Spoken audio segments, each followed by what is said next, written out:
Assalamualaikum. Jangan lupa like, comment, and subscribe. Bye.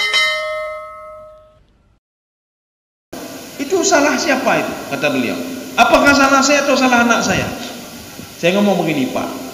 24 jam, Bapak mendidik berapa jam? 1 jam. Berarti ada 23 jam lagi dia tidak bersama Bapak.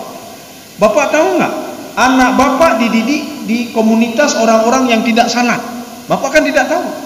Makanya dia itu terbentuklah kepribadian orang yang tidak salat. Bapak mengajarkan dia cuma 1%. Sedangkan teman-teman dia itu melebur dengan dia lebih dari 1%, lebih dari 1 jam. Bisa saja dia berteman tikula medang cikalen. Anak-anak pergi masuk kelas, masuk sekolah jam 7 pagi atau setengah 8. Pulang setengah 1. Berapa jam sudah? 6 jam. Itu belum lagi dia nanti berteman dengan teman-temannya. Itu malam loh, Pak. Maka dia berinteraksi dengan dunia luar 10 jam. Dia berinteraksi dengan Bapak cuma 1 jam saja. Maka tidak perlu heran kalau anak Bapak tidak salah. Ya, Pak. Jadi bagaimana caranya, kata beliau? Bapak harus memantau. Anak Bapak sekolah di mana? Bapak pantau selalu. Kalau bisa Bapak telepon gurunya. Kalau bisa Bapak telepon dia selalu. Setelah anak Bapak pulang, Bapak tanya mau pergi kemana? Yo anak merah-merah hoya-hoya gini, Pak. Gedanya hantar tanya kali temayang, tidak pernah kita tanya. Apakah anak salah tidak salah, kita tidak mau tahu. Kapankah dia pulang, kita tidak mau tahu. Dia mau kuliah di mana terserah, tidak mau tahu kita apakah di mana posisi dia, kita tidak tahu. Padahal tak apa-apa sudah dia lakukan. Ya. Ini maksudnya apa? Seorang itu karakternya bisa dibentuk dengan karakter masyarakat pada waktu itu. Ya, karakter masyarakat waktu itu. Maka Rasulullah SAW mengajarkan begini. Bertemanlah dengan orang baik, kata Rasulullah. Bertemanlah dengan orang saleh. Karena berteman dengan orang saleh itu, kata Rasulullah, seperti seorang penjual minyak wangi. Penjual minyak wangi itu, walaupun kita tidak membeli minyak wanginya, yang kecok minyak wangi tili apa dana yang Pak? Apa dana tili? Cini kalannya, ni wanginya, Pak. Ini bisa untuk dites. Kitanya padahal anda tak belum. Kita beli tidak, Bapak tidak. Maka kalau ada orang kredit, ya, Pak, orang kredit kan, hayat belah tepu. Ini perlu minyak wangi, sudah mau perkeundangan, tak ada minyak wangi, pergi saja ke masjid raya. Dedang-dedang ini kayak tili minyak wangi. Macam merek nah. Habis ni awak tengok perlelon jalan pada tempat tu. Omah minyak wangi nyai tili je minyak wangi, Pak. Oh kabar habis tili berangkatlah, Pak. Maka bergaul dengan orang saleh itu seperti bergaul dengan penjual minyak wangi. Kita tidak membeli minyak wangi itu tapi kayak tili dia, Pak. Demikian pula orang saleh. Walaupun kita tidak saleh, Pak. Kedai mana saleh, Pak. Walaupun nan Pak saleh, Pak. Walaupun nan kena yang saleh, Pak. Kedainya tidak saleh, tetapi kita bergaul dengan orang saleh. Yang paling enggak pun ketika Allah memberikan keberkahan kepada orang saleh, gede-gede kenang, Pak. Kenang keberkahan Allah Subhanahu wa taala. Tetapi bergaul dengan orang yang tidak benar, kata Rasulullah, seperti bergaul kana firil kihi. Seorang yang dekat-dekat dengan seorang pembuat parang. Orang pegang parang zaman, ya, Pak. Itu model dipompa, ya, Pak. Itebit pun apui, Pak. Kemudian diletakkan parang di atas itu. Setelah parangnya panas, dia pukul parangnya itu. Kemudian itebit apui, Pak. Itu tebit. Kita saja yang tidak membuat parang itu, efeknya kena kita. Yang pertama kena asapnya. Seperti orang di samping perokok. Gedanya mana ada perokok? Berokok gedanya, Pak. Demikian pula. Ketika Allah akan mengazab orang yang tidak benar ini, karena kita bersama mereka, kita juga kena azab. Kaum muslimin sedang jemaah yang dirahmati Allah. Wa bayyana na'tahu wa na'ta ahlihi wa amara fi bitafarrud. Maka Rasulullah SAW menjelaskan begini. Bagaimana, kata Rasulullah, menjelaskan apa fungsi uzlah, apa fungsi kita menyendiri, apa fungsinya wana ta'ahlihi, dan efeknya bagi keluarga kita itu apa. Dan kemudian kita disuruh untuk bitafarrud. Tafarrud itu untuk menyendiri. Jadi menyendiri bukan berarti keluarga kita biarkan, tidak. Ini dengan masyarakat ini, Pak. Wala tukhadi nafsaka. Jangan kamu nipu dirimu sendiri, kata Imam Ghazali. Baik pengedra, Pak. Apa maksud baik pengedra? Seorang yang mencuri, dia tahu kalau itu tidak benar. Seorang yang ghibah orang lain, bukan tidak tahu itu tidak benar, dia tahu bukan tidak tahu, Pak. Maka Allah mengatakan jangan bohongi dirimu sendiri. Seorang tidak tahu kalau salat itu wajib, tidak ada yang nggak tahu, Pak. Semua tahu salat itu wajib. Jangan bohongi dirimu sendiri. Mengurangi timbangan begitu juga. Seorang tidak ada yang tidak tahu kalau mengurangi timbangan tidak benar. Menzalimi orang lain tidak benar, tidak ada yang tidak tahu, Pak. Semua tahu, Pak. Kenapa? Karena ini semua sudah diberikan oleh Allah Subhanahu wa taala pada diri manusia itu sendiri. Diri manusia sudah diberikan bekal oleh Allah. Kebaikan dan kejahatan itu ada dalam diri manusia. Tidak ada manusia yang tidak tahu kebaikan. Tidak ada manusia yang tidak tahu kejahatan. Semua tahu, Pak. Cuma tergantung dia sendiri. Apa yang akan dibangkitkan dari tubuhnya? Apakah kebaikan ataukah kejahatan? Makanya kata Ibnu Arabi, ibadah itu adalah bil istidamah. Istidamah itu terus menerus. Kalau terus menerus kita mengasah kebaikan ini, maka tubuh kita penuh dengan kebaikan. Kalau kita mengasah tubuh kita dengan kejahatan ini, ditiru kejahatan, maka tubuh kita dipenuhi oleh kejahatan. Dan kejahatan itu menjadi nikmat bagi kita. Ini kalau sudah kejahatan nikmat bagi kita, nya bencana, Pak. Bencana bagi kita. Artinya nyonyo hana tak kalau maksiat namanya onyo. Ini kalau enggak lihat maksiat enggak enak hari ini.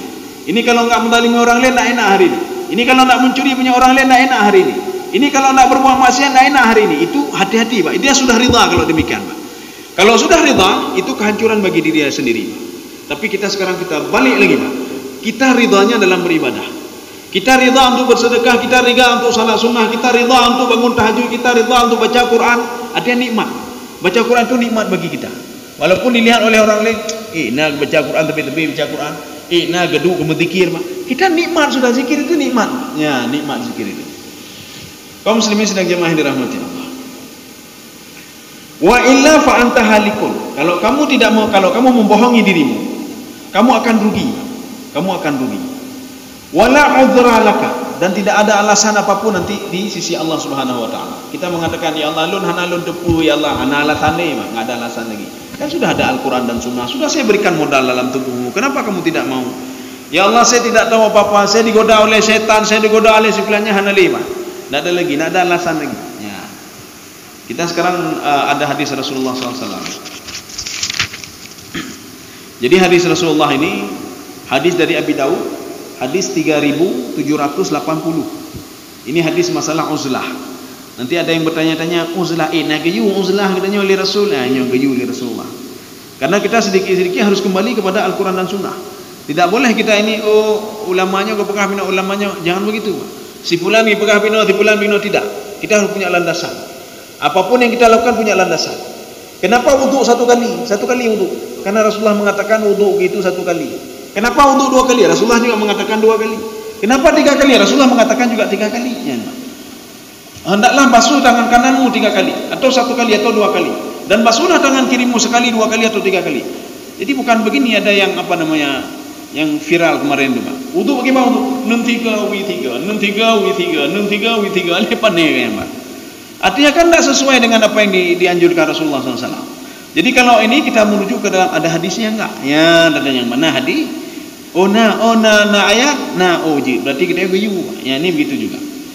Ini masalah uzlah ada hadisnya enggak? Jangan sembarangan uzlah saja. Ya. Hadis ini dari Abi Daud, hadis ke 3780. Apa sabda Rasulullah sallallahu alaihi wasallam? Id zukiratil fitnah. Ketika zaman ini dipenuhi dengan fitnah. Apa itu fitnah? Ya, katanya yang kata salah, ya, fitnah itu di dalam Al-Quran, di dalam hadis, fitnah itu dua maknanya. Asyirku wal ibtila, syirik dan ibtila. Ya, nah, ini kemaknanya dua, ya, Pak. Jadi kalau bukan syirik itu ujian. Jadi bukan fitnah kegok-kegok. Ini fitnah lun, ya fitnah. Bukan, Pak. Fitnah itu syirik maknanya. Kalau bapak dan ibu-ibu tidak percaya, nanti kalau mau apa umrah atau apa saja, ketemu sama orang Arab, ngomong saja fitnah ke orang Arab, fitnah. Itu fitnah yang musyrik. Dia akan marah sekali kalau kita katakan fitnah. Kenapa? Karena kita sudah menuduh dia seorang yang musyrik. Drone huruf musyrik, drone. Padahal dia beribadah sama-sama kita. Kalau kita ngomong fitnah, kita bilang itu artinya musyrik kamu ya, kamu orang musyrik. Ya. Maka hati-hati dengan kalimat itu. Yang kedua ibtila. Ibtila itu ujian. Maka Rasulullah mengatakan, kalau sudah dipenuhi dengan ujian-ujian, Pak, kita beribadah susah, ini susah, diuji dengan macam-macam, ya ini makna fitnah. Idza ra'aitumun nasa, kalau kamu melihat sekelompok manusia, kata Rasulullah sallallahu alaihi wasallam, marajat uhuduhum, sudah merusak janjinya. Ya, Pak. Dari yang meyukai merusak janji, hanya berjanji le, Pak, manusia itu. Dari ke atas lagi sampai ke atas. Sudah merusak janjinya, Pak. Dia berjanji kemudian dia mengingkarinya. Kalau istilah Rasulullah SAW nya orang munafik, ya, Pak. Kalau di negeri kalian sudah ada orang munafik, kata Rasulullah, di kampung kalian sudah ada orang munafik, itu hati-hati, kata Rasulullah. Ya, Pak. Kalau seandainya kamu menjumpai manusia itu, ini kenapa dikatakan ini an-nas? Kan ada dua. Al-insan itu hal negatif, an-nas hal positif. Maksudnya apa? Kalau kamu melihat orang yang baik-baik sudah jadi orang munafik, ini maksudnya apa? Dia orang baik-baik tapi sudah jadi orang munafik.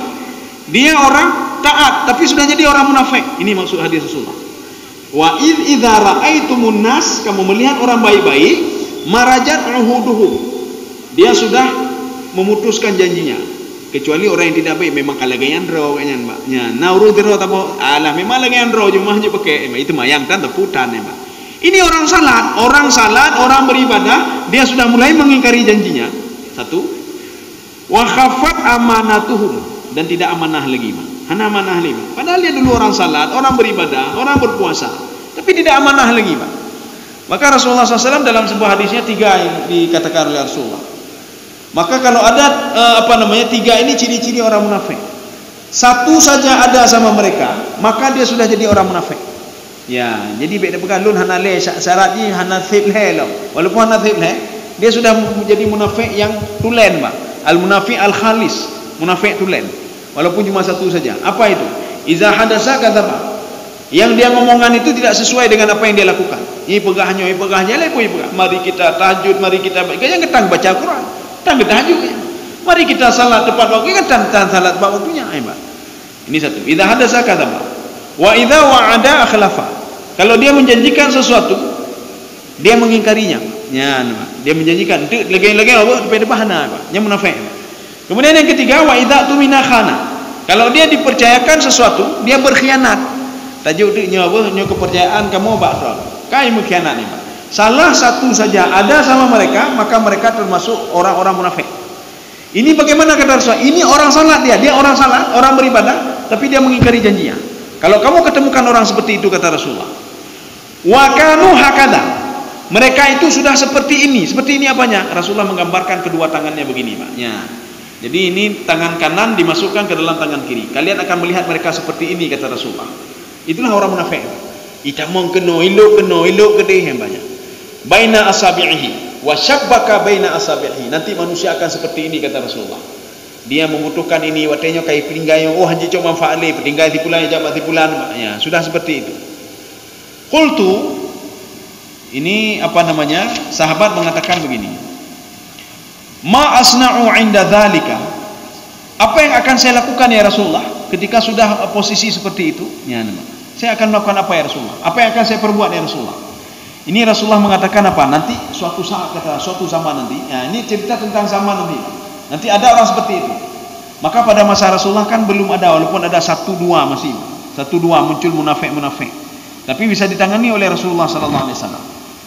Jadi kalau munafik dulu, mereka salat bersama Rasul, kalau tidak ada Rasul mereka akan keluar. Kemudian mereka juga salah satu ciri munafik dalam surah An-Nur, Pak. Dalam surah An-Nur, mereka ketika salat Jumat, dia nak mau mendengar khutbah itu, Pak. Dengar khutbah. Maka disebutkan di situ, waktu dia lihat, itu Pak, itu gadah juga gadah. Nyemaikan yang tebik gadah ke orang munafik.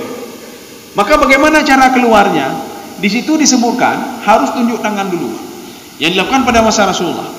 Ada sahabat ingin keluar dari masjid karena satu kebutuhan, menjak WC ataupun dia mengangkat tangan. Dan Rasulullah sedang khutbah mengatakan, ya, kenapa? Karena tidak boleh ngomong, Pak.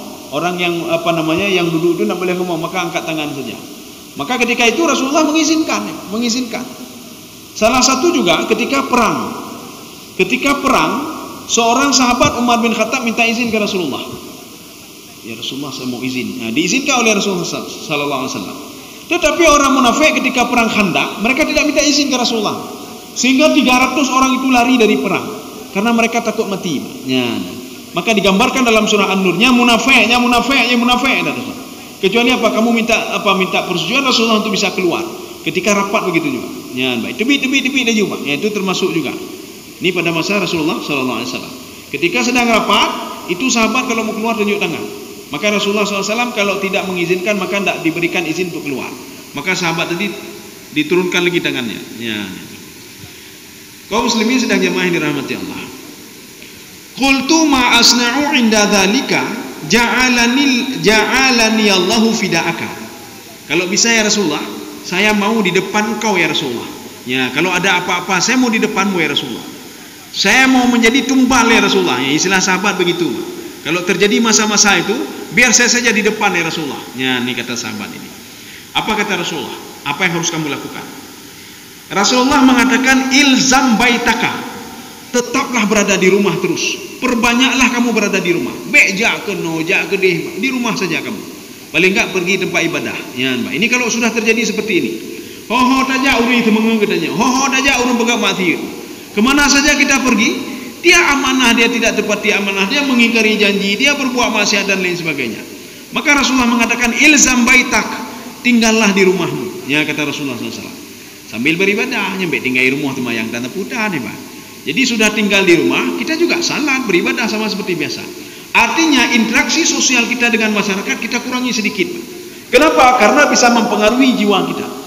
Kita sudah nikmat beribadah, tiba-tiba tinggal dengan kita berinteraksi dengan orang yang tidak beribadah, akhirnya apa? Nilai ibadah kita sudah berkurang lagi, Pak. Ya. Wa amlik alaika lisanaka, jagalah lidahmu, kata Rasulullah. Nyobek kai rumah tak temenak alam, ya na betul mimpin, ya na betul, ya na betul paju harumi manu. Diam saja kita, Pak. Dengan diamnya kita saja kita sudah dapat pahala. Hana tu dah pegat le, Pak. Hana tu dah pegat le. Abi kau pajuhnya habis paju. Pakai tak mentang, Pak. Ya. Kecuali ya ada beberapa hal-hal penting. Contoh misalnya masalah suksesi atau apa saja. Nya baik ni pilih di bulan, ya Mbak. Karena jih bina-bina, baik ni pilih di bulan, hanai temayang, baik ni pilih di bulan karena bina-bina orang jih, ya Mbak. Itu tidak ada masalah. Tetapi ketika sudah terjadi itu, nya baik berkah balik, mentang kaji ni, baik berkah balik. Karena itu yang dibenarkan, Mbak. Atau yang dibenarkan ghibah itu bagaimana? Al-istifta. Istifta itu dibenarkan dalam apa? Ghibah. Bagaimana istifta? Seorang minta fatwa kepada orang lain. Ini hukumnya bagaimana? Ya, Mbak. Seorang suami atau seorang istri melapor ke seorang ulama. Ini hukumnya bagaimana? Ulama mengatakan bagaimana apanya? Suami saya itu orangnya kerit. Suami saya itu tidak pernah memberikan rezeki kepada saya, tidak pernah memberikan apa nafkah kepada saya. Suami saya itu suka memukul saya. Kan aib-aib suami, Pak. Aib itu boleh diungkapkan untuk lil istifta, minta fatwa. Itu tidak berdosa seorang istri. Atau seorang istri ngomong di pengadilan, itu tidak berdosa juga. Atau seorang suami ngomong tentang aib istrinya di depan pengadilan, itu tidak ada masalah, Pak. Ini namanya istifta, namanya minta fatwa. Kemudian yang memberi fatwa, oh kalau demikian bisa kamu ceraikan, oh kalau demikian bisa kamu fasah, oh kalau demikian, ya dia minta hukum. Tapi kalau selain daripada itu tidak bisa. Ini ada beberapa hal, ada 7 hal ya. Selanjutnya begini, yang dibolehkan. Kita itu melihat si A dan si B. Si A ini orang baik-baik, si B itu orang tidak baik. Si A tidak tahu kalau si B itu orang tidak baik. Kita mendatangi si B, kita ngomong ke si B, B bergaul dengan si, kita katakan ke si A, B bergaul dengan si B. Si B itu orang tidak salat, si B itu orang begini, nyah bupu, Pak. Itu tidak apa masalah. Itu bukan ghibah namanya. Itu ingin membantu si A supaya tidak terjerumus seperti terjerumusnya si B. Itu tidak ada masalah. Berarti kan ghibah, di jati betron kan ghibah nak bongkar aib beliau ni, ya, tidak ada masalah kalau seperti itu. Kenapa? Demi kebaikan si A. Wa amlik alaika lisanaka. Hendaklah kamu menjaga lidahmu. Sudah. Berarti sudah 2 tadi, Pak. Yang ketiga, wa khud ma ta'rifu. Dan kamu itu beramallah apa yang sudah kamu ketahui. Itu saja. Baik ikut campur tanggap. Kamu kayak kamu tahu apa? Salat maghrib tepat waktu, salat isya tepat. Itu saya lakukan terus. Oh, bersedekah itu adalah apa namanya, menambah pahala kita ibadah sunat. Lakukan terus. Oh, lu nak lu depu baik puput. Yang nak depu baik puput. Yang depu yang dah puput. Ya, ni, Pak. Nyo yang pun aja. Yang tak depu pian ada puput ni, Pak. Mari kita berbuatnya pian ada puput ni. Maka Rasulullah mengatakan sudah berada di rumahmu, lakukan apa yang kamu ketahui saja. Apa kamu ketahui? Oh, salat wajib tinggai. Oh, salat wajib. Puasa wajib tinggai. Puasa wajib. Ya, Pak. Apa yang kita tahu saja. Oh, nyo punya semayangnya tapi hana lentuk. Oh, baik puput, punya hana doa baik puput, Pak. Jangan lakukan. Ya. Makanya tanya sama orang lain dulu nanti. Baik orang lain pegat dah pegat aja, udah tanya makan hoga pegat je kan. Ya, ni, Pak. Oh, pegatnya pegat je. Ya. Kalau tidak tahu jangan kita lakukan. Sudah, ini sudah 3. Yang keempat, wada' ma tungkiru. Hendaklah kamu itu meninggalkan apa yang kamu ragu-ragu. Ya, kamu ragu-ragu. Nyo tetemayangnya petah mana? Baik puput, ya, Pak. Nyo gara-gara masalah hukum karu sama-sama ada yang apa? nyo wate duha ki banyak. Oh kan panina duhanya nya ka wate ka karu le. Apa karu masalah tunai. Kalau tidak tahu tinggalkan saja, Pak. Tinggalkan saja. Jangan lakukan sesuatu hal yang kita itu memungkiri hal itu dan kita ragu-ragu untuk melakukannya. Apa yang sudah biasa kita lakukan? Oh temayang daju, oh padura pokok padura apa tangguh. Jangan sampai kita tidak tahu, lebih baik tinggalkan saja. Nyo ragu-ragu lun pejit bino hanji tinggalkan saja, enggak usah lakukan. Ya. Tapi jangan hal wajib ya, Mbak. Nyo temayang lehu temayang bebe, umar ragu-ragu be temayang mentang enggak tahu pegang be temayang. Bukan itu, Mbak. Ini maksudnya yang wajib yang sunnah-sunnah. Kalau yang sunnah-sunnah itu yang artinya membuat kamu itu ragu, tinggalkan saja. Sudah, berarti sudah 4 ya. Sekarang yang kelima. Wa 'alaika bi amril khassah. Kamu itu hendaklah pikirkan dirimu dulu sendiri. Ya, Pak. Pikirkan ibadahmu sendiri. Beda pikir ibadah ketika waktu itu, Pak. Beda pikir le, Pak. Ketika itu pikirkan ibadah sendiri.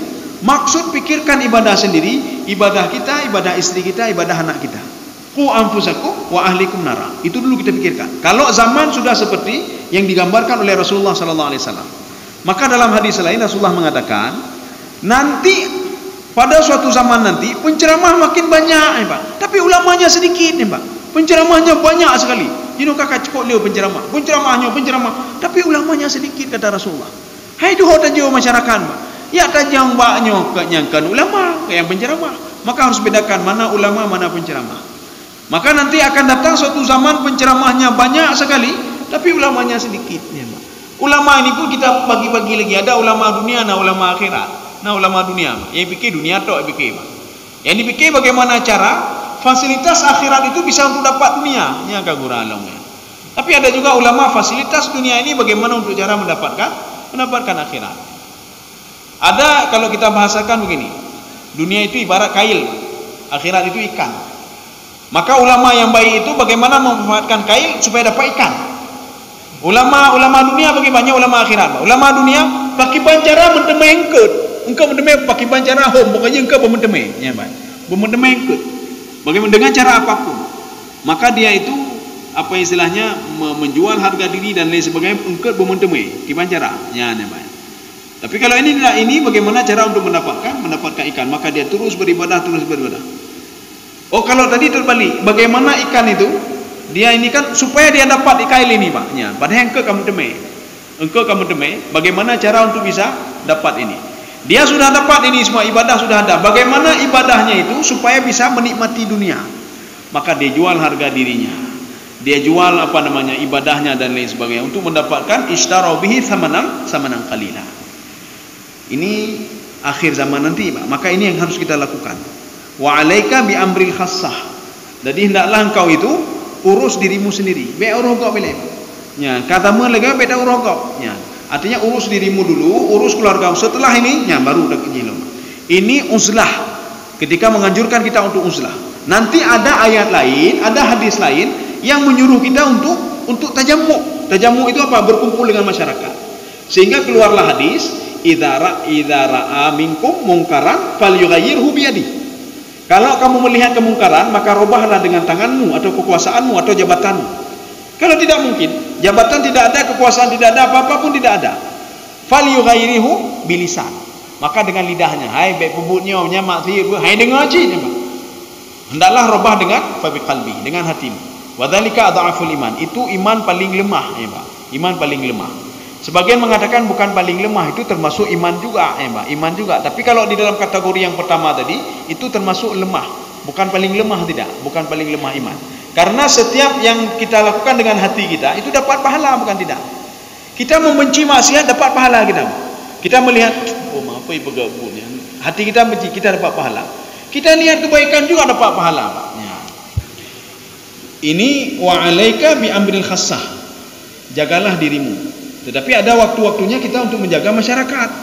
Ini kalau kita sudah menceramahi dia, sudah kita ajak dia, namun dia dengar, Pak. Namun dia dengar.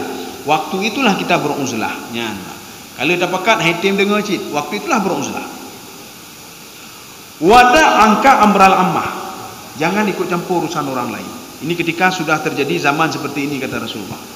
Zaman seperti apa?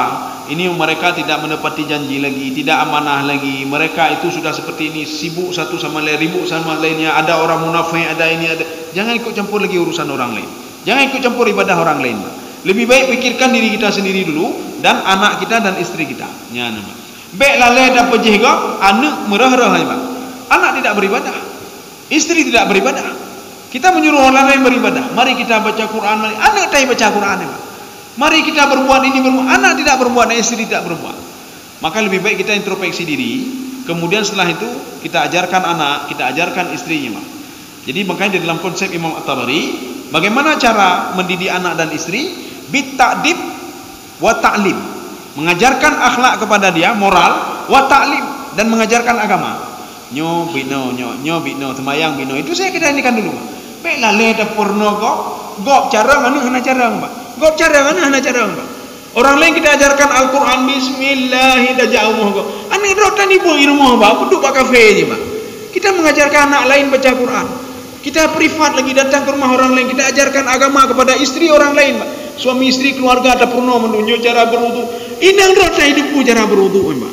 Maka Rasulullah mengatakan jangan ikut campur urusan orang lain. Perbaikilah dirimu sendiri, perbaikilah keluargamu sendiri. Ini uzlah. Saya rasa cukup sekian, sudah jam 1:07. Jadi insyaallah nanti akan kita lanjutkan lagi. Alasan yang kedua belum masuk lagi, Pak. Ini alasan yang pertama. Kenapa kita harus menjauh dari makhluk? Alasan yang pertama, karena makhluk itu bisa membuat kita sibuk. Ya, sibuk sehingga tidak beribadah lagi. Itu alasan pertama. Mudah-mudahan ada manfaatnya bagi saya sendiri jemaah sekalian. Subhanakallah bihamdika asyhadu an la ilaha illa anta astaghfiruka wa atubu ilaik. Assalamualaikum warahmatullahi wabarakatuh. Terima kasih.